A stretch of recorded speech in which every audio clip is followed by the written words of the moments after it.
Как лучше научиться работать с Таро? Сейчас спорят.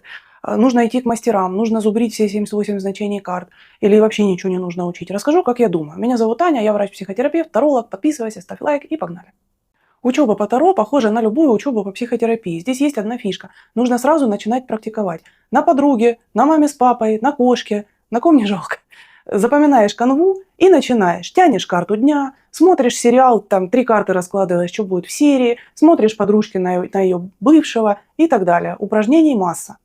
А потом, когда ты поймешь, твое это, не твое, у тебя в голове будут уже свои какие-то значения, может быть и ошибочные, хотя, мне кажется, здесь ошибки быть не может.